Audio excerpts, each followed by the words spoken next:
La réaction du monde du football sur Ngoumouah qui donne la victoire à Liverpool. Pfiou, pfiou. Théo Walcott, j'ai presque eu les larmes aux yeux avec ce but et le but de Rio Ngoumouah, 16 ans, magnifique, des scènes incroyables. Virgil van Dijk, je suis très très heureux pour Rio, je lui ai déjà dit ce n'est que le début, continue à travailler, reste humble. Thierry Henry, pareil, je suis très content pour Rio Ngoumouah, il avait l'air d'un joueur qui jouait depuis très longtemps.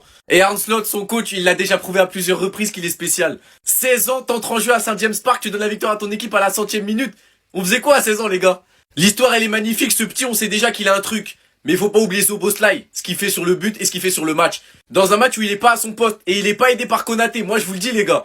Konaté très très hard la performance sur le deuxième but, c'est lui qui perd son duel.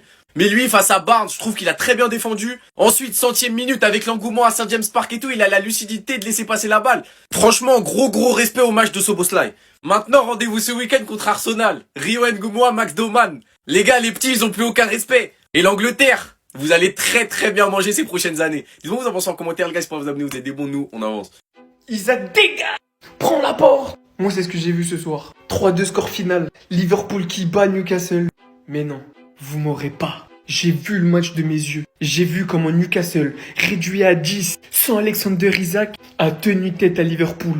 Et Isaac aussi, il a vu. Hein. Déguisé en stadium, mais on l'a reconnu dans le stade. Mais les petits 2008 de maintenant, ils gâchent tout. 99 plus 10. Rio Ngoumouah, 16 ans, né en 2008.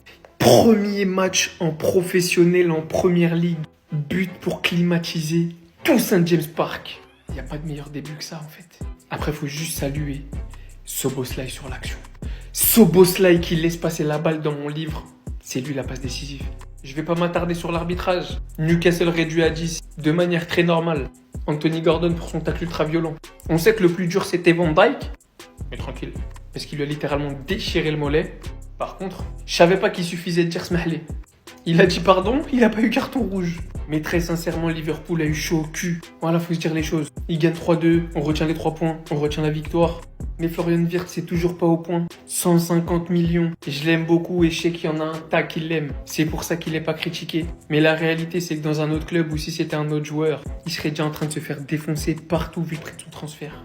En revanche, lui, le prix de son transfert, il l'assume comme un patron. Il y avait de la place pour Newcastle. Hein. Plus de tirs, quasiment autant de tirs cadrés, plus d'expected goals. Il y avait de la place. Mais c'est ça qu'on aime. C'est ces matchs du lundi qu'on aime. Rebondissement jusqu'à la dernière minute. Non, j'ai trop pris plaisir devant ce match. Merci la première ligue. Ceux qui ont raté ce match, paix à votre âme. Non, j'ai pas d'autres mots en fait. Ceux qui étaient pas sur la Headwatch sur mon Twitch. Vous avez trop raté en fait. Les 2008, ils ont aucune éducation. Aucune éducation en fait. Tout ce qui commence à partir de 2008 jusqu'à 2010, vous avez pas de papa. Vos papas, il est parti chercher du lait. À votre naissance en fait. Des grands pères de famille, ils se mettent des coups, il y a eu des cartons rouges, des trucs. Ils rentrent 8 minutes de jeu. Ils donnent la victoire sur une frappe. Les gars, quand je vous dis que cette génération, c'est des mal éduqués, ils ont aucune éducation. C'est pas possible. Le match, il était disputé. Il y a eu des hauts, des bas, des cartons rouges. À 10 contre 11, Gordon qui a fait un tacle, mais tellement dégueulasse, j'ai jamais vu ça de ma vie. Il est venu, on dirait il voulait tuer Van Dijk. Clairement tuer, non mais vraiment, l'assassiner. Carton rouge, mais il y avait 2-0 pour Liverpool. Et Kitike qui est même allé de son but, mais Newcastle n'a pas abdiqué. Ils ont pas abdiqué. Partout. À la 88e minute, on s'est dit c'est fini. Et c'est là que les jeunes 2008, ils ont plus aucune éducation. Aucune. Le mec, il a même pas le B2I. Le brevet informatique. Il a même pas la SSR 1. Il vient donner la victoire dans un match de fou. La première ligue, merci en fait. Meilleur match depuis le début de la saison. En toute objectivité, rien que l'objectivité. On a eu ce qu'on aime de la PL. L'intensité, scénario, début de... franchement, on a tout eu. Des cartons rouges, de l'animosité. Voilà pourquoi la PL est le meilleur championnat au monde. Déjà, match lundi soir, un duel comme ça, lundi soir, que demande le peuple pour avoir kiffé la soirée. Au niveau technique, c'était pas fou. Non. Il y a des choses que je vais quand même souligner. Le peu d'apport offensif de Wirtz, il est temps qu'il mette le train en marche. C'est vrai qu'il faut un temps d'adaptation, mais il faut que ce temps d'adaptation-là, il faut qu'il le prenne vite, ou sinon ça va être très compliqué, il va être largué. Hugo Ekitike, qui met son deuxième but en PL, son deuxième but en 2 matchs. Dans un match comme ça, il arrive à mettre un but, c'est incroyable. 2-3, la folie de Gordon. Cette faute complètement stupide, inutile. qui à un moment, on pensait qu'il avait tué le match. En sachant que Liverpool avait mis un but contre le cours du jeu et que lui il prenne un carton rouge à la mi-temps.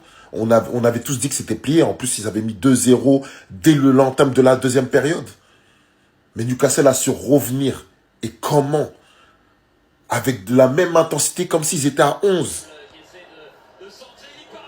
Et le scénario fou. Le jeune Rio, qui va avoir 17 ans en fin de semaine, qui met ce but de la meilleure action collective de Liverpool de tout le match. Wow! C'est incroyable. On peut pas rêver mieux comme scénario. Alors imaginez la semaine prochaine le choc Liverpool-Arsenal, qui sont tous les deux co-leaders. Non, la première ligue cette année, ça promet. Dites-moi ce que vous en pensez dans les commentaires.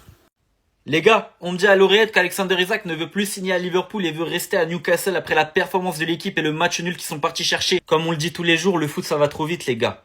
Hein? Quoi? Liverpool a gagné le match à la dernière minute? Et en plus Alexander Isak maintenant il veut les rejoindre? Non, c'est une dinguerie. C'est une dinguerie ce qui s'est passé les gars. Encore une fois, comme l'année dernière, je me demande comment Liverpool a gagné le match contre Newcastle. Ils étaient à 11 contre 10, mais en deuxième mi-temps on n'avait pas cette impression-là. Il y avait 2-0 pour Liverpool, ça s'est terminé en 2-2. Mais comme d'habitude, ils ont trouvé la force nécessaire pour construire la seule bonne occasion de la deuxième mi-temps pour mettre le 3-2 et aller gagner le match. Et pour moi, ce genre de scénario peut être le scénario d'un futur champion. Après, on va se calmer, on n'en est pas là. Parce que de 1, malgré les bonnes statistiques d'Ekitike avec 3 buts et une passe décisive, franchement, j'ai regardé le match là, hein, les gars. Je l'ai trouvé très moyen. Il a raté la plupart des passes et techniquement, on va pas en parler. Mais au moins, il a mis son but. Je suis d'accord. Et de 2, le scénario a été hyper favorable. Gravenberch qui met un super but ne devait tout simplement pas le mettre. Parce que quand tu mets carton rouge à Gordon pour ce tacle où il méritait clairement le rouge, hein, tu devais faire pareil avec Gravenberch. En tout cas, Liverpool, on se voit très bientôt. Le canon est en direction d'Anfield. Le football, c'est tellement cruel. Parce que jusqu'à cette dernière action, moi, j'avais pas ressenti que Newcastle, ils étaient en infériorité numérique. L'histoire est belle parce que c'est le petit Rio, 15 ans, qui vient leur donner la victoire encore une fois. On va pas se mentir, les gars. Pour une équipe qui était à 11 contre 10 et qui menait 2-0 à la 46e, c'est très très faible. Que les Magpies peuvent se plaindre. Parce que dès l'entame de match, peut-être qu'avec l'exclusion de Gravenberch, peut-être que le match y change aujourd'hui. Sans compter que du côté de Newcastle, il y a eu l'exclusion de Gordon, blessure de Fabian Schär, Joe Ellington, la blessure de Tonali. Donc 4 cadres importants dans leur équipe qui n'ont pas joué complètement la seconde mi-temps. Hugo aujourd'hui s'en sort bien parce qu'il a mis son but. Il fait pas un match fou, mais qu'est-ce que tu demandes à un avançant de marquer? Il a fait son job. Salah, toi par contre, tu n'échapperas pas au pressing. Sur ce couloir droit aujourd'hui, tu as été complètement bousculé. Libramento et Joe Ellington, ils l'ont tellement bien pris. Pareil pour Wirtz, je peux aussi citer Kerkez, qui n'ont pas fait un grand match aujourd'hui. C'est très très moyen, mais c'est des joueurs qui viennent d'arriver, donc on ne va pas leur tirer dessus. Les automatismes ne sont pas encore présents. Ce serait le bénéfice du doute à cette équipe de Liverpool, mais il faut se le dire. Aujourd'hui, Newcastle, c'est l'équipe qui m'a le plus impressionné sur le terrain.